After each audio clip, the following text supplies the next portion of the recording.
It's time once again for another old-fashioned Foodie Beauty Returns to Canada grift. All admission is non-refundable. Some sanctions may apply. Julia not included in travel package.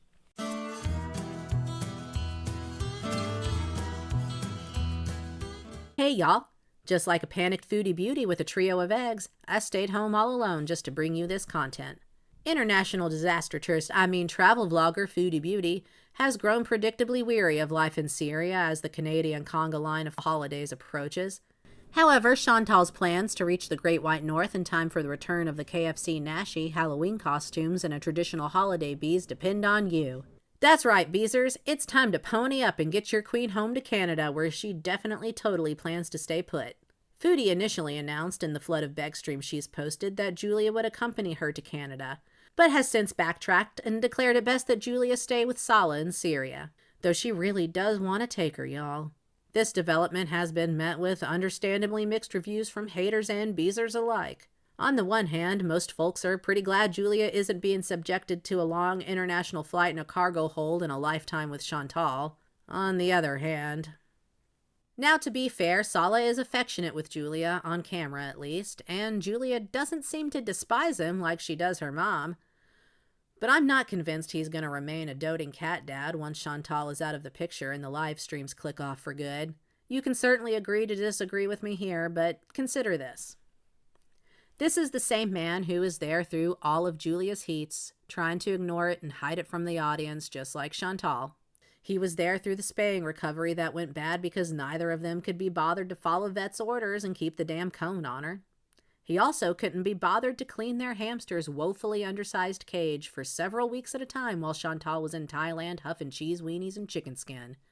When Howie finally passed, or they finally decided to stop replacing him with similar hamsters and pretending it was the same one, who was there ready to bury him in a shallow divot in the sand on a public beach where stray dogs roam? Now, in a lesser of two evils sense, is he a marginally better cat owner than Chantal? Probably. And I'm sure part of his pet care shortcomings can be attributed to being a new pet owner with Chantal as his teaching example. But after the pushback they've received from the audience when it comes to pets for 3 years now, and considering that this is a man in his 30s who definitely knows how to find things on the internet when he wants to, I don't think it's unreasonable to expect him to look up some basic pet care advice. Any brand new pet owner with 2 brain cells to rub together for warmth would do so, I would think. At least if they're not beholden to Chantal and her YouTube income, that is. If nothing else, then just to confirm the information being given to you by the woman you constantly see being accused of animal abuse, and who has a larger audience dedicated to picking apart her lies than the audience watching her for bees and fun times. I suspect he weighed his options and decided it just wasn't worth the Chantal argument, and as usual, Foodie Beauty got her way as far as pet care standards in their home. Personally, I'm of the opinion that if either of them truly gave 2 KFG farts about Julia, they would have rehomed or surrendered her before leaving Kuwait in the first place. But leave it to Tweedle don't leave me home alone with just 3 eggs, and Tweedle not my problem, see you later, to create a situation where there are no good options, just crap and slightly less crap. Anyway, here's Chantal trying to pity party the Beezers into paying her way out of her self-induced crisis. Now, between the crappy internet and Chantal being a girl in money stacking mode, she has gone live multiple times over the past few days. This is just a few minutes worth of clips from a few of those lives. Let me know if you think anything about this road trip story makes sense. We were supposed to go on a road trip with like 16 people, right? And we were leaving, they were like at Fajr, 3:30, okay, in the morning to get there, to get to where we're going. We're going on a road trip that's like hours away. What am I thinking?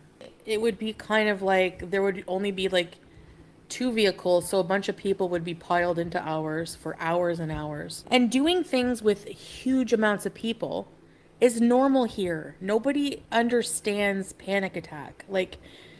So I feel bad because I don't know. I feel like the people who just lived through a decade or more of war might understand panic attacks actually even a little better than Chantal. Just a thought. I didn't want to go at first. I said no, no, no. Salah was like, I'm not leaving you at home alone. I feel too worried about you. I feel too bad. Yeah, Salah went. So, if we're to believe this portion of the road trip tale, then later, when she's having a meltdown about being stuck at home with just the 3 eggs, that might actually have been a problem of her own making and not one imposed on her by the horrible Salah. Which, I mean, don't get me wrong, I still hate him, but that doesn't mean he did this to her. I don't know. I'm like, yeah, he has to go. Like, there was plans in place. I know fruit yogurt, but yeah, I don't know. What if he doesn't come back? Well, don't make me more worried. I mean, you should be a little worried about that. Even in a stable place that hasn't been recently ravaged by war, the chances are never zero. Anything could happen. And if it happens, you're kind of stuck. so worried because he's tired and he has to drive. Oh my gosh. Yeah, that's why I'm live. Like, baby. You're live because you're worried about Salah being tired and driving? Okay, sure. That'll help him. You should be worried about planning your exit strategy, but, go live. Run it by the Beezers. They'll be a big help. Why are you hiding from a pebble? It doesn't even move. You're weird. You have a pea brain. I love you. Okay. Lifelong cat owner here. Cats her entire adult life. Still doesn't understand how cats play. Hiding from a pebble. She's stalking the pebble. That's what cats do. They hunt their toys. Anyway, so we went to the family's house to sleep over, okay? And this is where like I was sleeping before I went to Qatar because while the house was, And I said I don't want to go because you should know me by now, like but he wants to include me. He said, "Listen, you're not going to be in Syria like, much longer. You have to experience these things." Like I said, "Why can't we just sleep at home?" He doesn't care about her experiencing more of Syria before she leaves. He cares about her having the breakdown that she obviously had when he left her there and making the trip a nightmare for him because she won't get off his back. Which is what happened. Because like they don't have the same type of power as we do. Like their power goes out. And I need my CPAP. So the power went out in the middle, like at like 1. I didn't sleep. We didn't get to lay down till like midnight. At like 1, the power goes out. There's no power. The night before we were talking about that, like, what if because we were going to stay in like chalets with like, 2 families per chalet. And I'm thinking, oh my gosh, like me staying with. There it is. There were going to be people in all of her spaces. Her ideal living situation is she seals about on whatever couch is available in their living space while he goes to fetch the food. These other people around are going to cramp her style. She can't rip the hijab off. She can't eat whatever she wants, say whatever she wants, lay around and do nothing. Simple as. To me, it could be 16. It's a million people to me. If it's more than just me and Salah, it's a million people. But he's like, you have to come. Like, I was picturing being like no sleep. No, she's picturing the mild discomfort of not being able to literally let it all hang out. My anxiety was bad that morning. What if we drive 6 hours and we can't find an affordable place with like has electricity all night? I said, I'm so sorry. I feel so bad. Like I feel so bad, but I have to go home. So he literally like drove me quite a ways home. Like hours. I should be first, not cousins you haven't seen in 16 years. So she would really begrudge him this trip with family he hasn't seen in years because she wants it to just be him and her. But they're separating. Okay. I mean, if you're separating anyway, let the man have his family vacation and either get over yourself and go, or figure out how to hack it and take care of yourself and let him go while you stay. And quit complaining. If I weren't already irritated with Chantal, I think this would be the thing that pushes me over the edge because she has put me in the untenable position of defending Salah and taking his side in something. Ugh. Right, teardrop. He's brainwashed. I didn't go with him because he didn't even ask me Like he basically just like, oh, we're gonna go on the trip. I'm like, with who? 16 other people. That's 18 total, including me and him. Would you not freak out? Like, that's so hectic.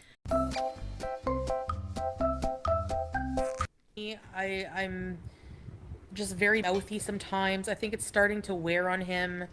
His family like is starting to just like His family what? his family like is starting to just like really pressure of it. I want to be myself and I don't want to feel guilty for it. I really do think she almost let it slip that they hate her. And, I mean, not to go batting too hard for Salah, but kind of understandable. You know what I mean? So I have expectations of him coming home to feed me. Well, that's interesting because according to Salah in chat in the deleted stream, he made sure to ask if you had enough food for the time he'd be gone, and you insisted that you would be fine. Now, I do understand that he extended the vacation a little bit, but if that extra day was the difference between you having plenty of food for the time he was gone and having no food, in a place where it's not super easy, apparently, for you to go out and get food, maybe you didn't do the best job planning or evaluating your situation before you insisted that you would be fine. Like a lot of her narratives, it kind of makes sense if you just compartmentalize it, like take it piece by piece and don't try to make the connections. But once you try to put it all together into the big picture, it's like a jigsaw puzzle you bought at the yard sale, and there's like pieces from another puzzle and like a playing card and some hair. It's You're not getting anywhere. I'm like a cat after someone's been on holiday for a few days. I'm tired of eggs. I don't even like eggs.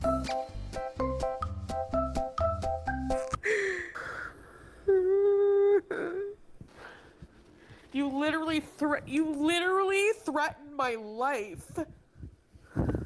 What are you, an abuser? So this last bit is from the deleted stream where she declares she's in danger. She used this message from Salah as her thumbnail for that live. Now, a lot of folks have speculated that she was going to set him up in this light. That could be what's happening here. Or she could just be having a I only got 3 eggs breakdown. Really hard to say with our girl. Could be a little bit of both. You know, she's not afraid to get 2 birds stoned at once. In the stream where Chantal declared that she's in danger and accused Salah of threatening her, she pretty much carried on insulting him, his family, and his culture, all while he's out of town with her bank card. And she's stuck in his home with unreliable internet, and no real ability to communicate effectively in the local language, and no real idea how to navigate in or out of the larger neighborhood, and apparently no idea how to even unlock the gate to leave the house if you take her word for it. While in Syria, a country that has not had an operational Canadian embassy since the year of our girls 2012. So that's smart. Then she deleted that stream and went live again to apologize for scaring her chat. If I had to guess, I'd say that the danger stream was probably an impulsive attempt to whip Salah back into line and leech off a few more big spending beezers. Or maybe he just set her up with a KFG delivery to get her off his back, and now the grease beast has been quieted. Now, I don't know if the separation arc was complete foodie-flavored BS initially, but like a lot of y'all, I do have my suspicions there. The planning of the family trip, assuming she was actually meant to go, and the bank card thing and the keychain, and really her demeanor up until she was left alone with just 3 eggs, none of those things say splitting couple to me, and they certainly don't say Chantal mid-breakup. I still won't be surprised if she returns to Canada just to pop back up in Syria or someplace else once the donation dollars run out and the responsibilities of solo adult life kick in. But more and more I'm thinking Salah may be the one who's just done with it. No one, even him, expects Chantal to be the one to end a relationship, I'm sure. She's clearly incapable of living in Syria long term, and it's increasingly clear he's probably not getting mapleized. But in a way, he does have more going for him there than he did in Kuwait. So maybe he finally decided to cut his losses and cut the crap. I don't know. I'm sure realizing you have an extended family support network the size of a large sports team is pretty confidence building when it comes to getting out of a toxic relationship or ending a dead-end scheme. Or both. Honestly, there's more possible outcomes here than there are noodles in a pack of Indomie, and nothing will surprise me at this point. While I do think Chantal is completely over her attempt to rough it Syrian style, I don't think she's necessarily ready for her rental husband contract to fully expire. And it's possible leaving Julia behind is an excuse to keep contact and potentially even return once the holidays pass and the Beezerbucks dry up. Remember, folks, Chantal doesn't leave men, they run her off. It's also worth mentioning that many of the fools that parted with their money did so in the name of paying Julia's way to Canada, which I doubt was ever a genuine plan regardless of whether Chantal truly intends to stay in Canada permanently or not. In Girl World, no travel itinerary or breakup is ever set in stone. These things shift like the sands under Foodie's feet as she flees another Middle Eastern muck-up of her own making. They spread and level like ranch dressing to fit the takeout container provided. That's all I've got for this one today. Like and subscribe if you also think Julia could be the new CPAP, and I'll see y'all next time. Bye. You watched it, didn't you?